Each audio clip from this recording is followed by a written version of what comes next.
Scientists always warn us that some boundaries should never be crossed. For weeks, I've been secretly building a machine capable of combining Pokémon DNA. Not an illusion, not a normal evolution, a real biological fusion. And if my calculations are correct, the creatures created inside this laboratory tonight could become stronger than anything we've ever seen before. But there's another possibility. The possibility that something goes wrong. The possibility that one of these creations becomes impossible to control. And after what happened here, I'm honestly not sure this experiment should have ever started. Everything begins with the weakest Pokémon in this laboratory, Magikarp. At first glance, he looks completely useless. The moment I release him from his Pokéball, he immediately starts flopping across the floor, slamming into cables and knocking over equipment. The second Pokémon entering the chamber is one of the most dangerous water Pokémon ever discovered, Gyarados. The second he appears, the atmosphere inside the laboratory changes. Massive glowing eyes, razor-sharp fangs, a body powerful enough to destroy entire cities when enraged. Even contained inside reinforced steel walls, Gyarados radiates pure aggression. Water begins spiraling through the chamber, while Gyarados roars violently against the walls. At the same time, Magikarp's body starts glowing with a strange golden light. The two energies collide. The fusion creature has Gyarados' enormous serpentine body, but parts of its scales still resemble Magikarp. Its eyes glow bright blue. Every movement creates violent waves of water across the laboratory floor. But the real surprise comes when it attacks. The creature opens its mouth. A massive vortex of water forms instantly. Then the vortex explodes forward like a tsunami. These fusions aren't just combining powers, they're creating completely new abilities.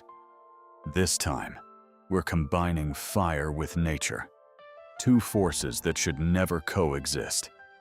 The first Pokémon enters surrounded by heat. Arcanine, massive, majestic. His burning orange fur moves like flames in the wind. Every step echoes through the laboratory. Even standing still, Arcanine looks powerful enough to charge through solid walls. But the second Pokémon changes the atmosphere completely. Bulbasaur, small, quiet, but strangely intelligent. The bulb on his back pulses with glowing green energy.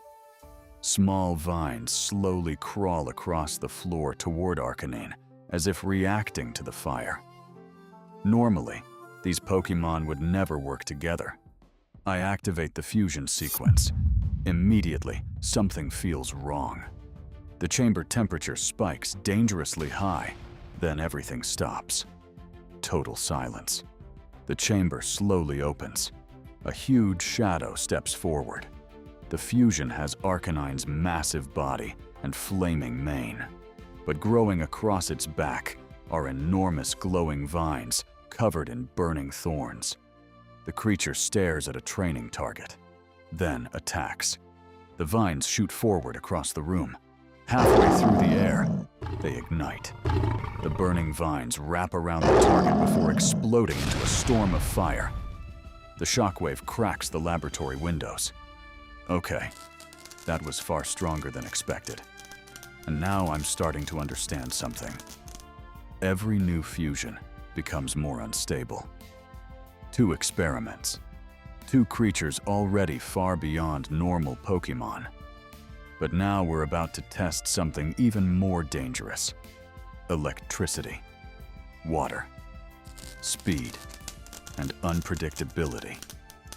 The next Pokémon entering the laboratory is Pikachu. The second he appears, sparks explode across the room. He jumps onto the control panel, runs across cables, knocks tools onto the floor. Pikachu is impossible to keep still. But behind all that energy hides incredible power, especially when electricity loses control. The second Pokémon entering the chamber is Squirtle. Unlike Pikachu, Squirtle remains calm, careful, observant. But hidden behind that peaceful behavior is powerful water pressure, strong enough to crack metal. And tonight, we're combining both. I place Pikachu and Squirtle inside the chamber. The machine activates. Electricity explodes through the air, while streams of water begin spiraling around both Pokémon. The chamber fills with blinding blue light. Then suddenly, the energy collapses inward. The door opens. The new creature slowly walks out. It has Pikachu's ears and glowing red cheeks, but its body is protected by Squirtle's armored shell. Tiny waves ripple beneath its feet, while electricity crackles across its body. The fusion looks smaller than the previous creatures. But instantly, I realize that doesn't matter, because this thing is dangerous. I place another metal target across the laboratory. The creature lowers its body. Electricity begins building around its shell. Water gathers underneath it. Then, both energies combine. Boom! A gigantic electric shockwave tears across the flooded floor. Every light in the laboratory explodes. The target completely disintegrates. For several seconds, the entire room loses power. Okay, this is getting out of control. 3 fusion Pokémon. 3 completely new monsters. But there's still one final experiment left. And honestly, this one scares me, because this isn't about balance anymore. This final fusion is pure destructive power. I slowly place 2 final Pokeballs onto the table. One contains Gyarados, the other contains Arcanine, a raging sea monster and a living wildfire. If this works, we could create something unstoppable. But if it fails, this laboratory might not survive. I release both Pokémon. Immediately, tension fills the room. Gyarados roars violently. Arcanine growls back. Neither Pokémon wants to enter the chamber. For the first time tonight, even the machine itself seems unstable. The warning alarms activate before the fusion even begins, but I continue anyway. The chamber seals shut. Fusion sequence starting. Instantly, flames and water crash together inside the chamber like a natural disaster. Steam fills the laboratory. The pressure levels spike beyond anything I've seen before. Then the chamber starts breaking apart. Metal bends, glass cracks, energy leaks through the walls. I try shutting the machine down. It doesn't respond. The fusion has become uncontrollable. Then, suddenly, boom! The chamber explodes. A gigantic creature emerges from the smoke. Its body resembles a massive armored sea dragon. Burning flames pour from its jaws. Its eyes glow like molten lava. Steam rises from its scales. The creature roars, and the sound alone shakes the entire laboratory. But the worst part isn't its size.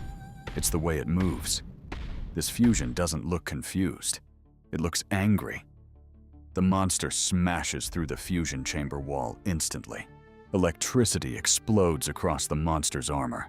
At the same time, the Arcanine-Bulbasaur fusion launches burning vines around the creature's body, but the monster tears through them instantly. Then it prepares to attack. A gigantic sphere of fire begins forming inside its mouth. The laboratory shakes violently. This is it. One attack could destroy everything. Then suddenly, the Magikarp Gyarados fusion launches itself across the room like a tidal wave. The creature crashes directly into the monster. Water explodes everywhere. The impact sends a shockwave through the laboratory. For 1 second, everything goes silent. Then both fusion creatures crash to the ground. Smoke fills the room. The unstable energy finally begins fading away. The fire slowly disappears. The laboratory is destroyed. But the experiment is finally over.